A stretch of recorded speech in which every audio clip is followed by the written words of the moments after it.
शेर और चूहे की कहानी एक दफा का जिक्र है कि शेर जंगल में सो रहा था। इसी दौरान एक चूहे का भी यहाँ से गुजर हुआ। चूहा अपनी मौज मस्ती में मगन था। चूहा चलते चलते अचानक से शेर के ऊपर चढ़ गया और अपनी उछल कूद करने लगा।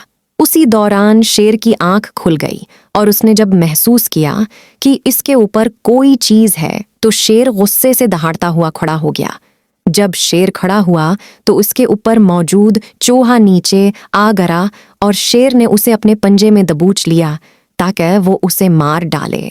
चूहे ने रोते हुए शेर से दरख्वास्त की, मुझे बख्श दे बादशाह सलामत। शेर ने गुस्से में कहा कि क्या तुम्हें मालूम नहीं इस जंगल का बादशाह आराम कर रहा है?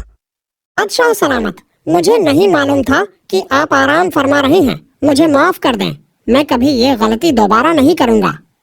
अगर आप मुझे मार देंगे तो आपकी पूरे जंगल में बदनामी होगी कि एक बादशाह ने एक छोटे से चूहे को मार दिया। लेकिन अगर आप मुझे माफ कर देंगे तो मैं आपका ये एहसान याद रखूंगा और एक दिन जरूर आपको उसका बदला भी दूंगा।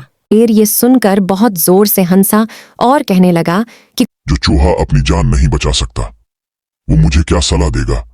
लेकिन शेर ने रहम खाते हुए चूहे को मुआफ कर दिया। कुछ दिनों बाद जंगल में अपने शिकार का पीछा करते हुए शेर एक शिकारी के जाल में फंस गया। उसने बहुत कोशिश की पर इस जाल से न निकल सका। शेर ने गुस्से से दहाड़ना शुरू कर दिया।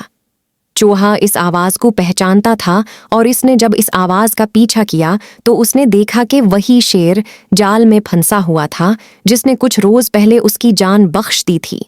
चूहा ये देखकर फौरन जाल की तरफ भागा और अपने तेज दांतों से इसे काटने लगा। कुछ देर गुजरने के बाद चूहे ने शेर को इस जाल से आजाद करा लिया।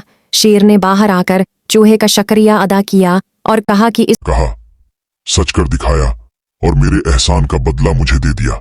कहानी से हमें ये सबक मिलता है कि एहसान का बदला जरूर मिलता है।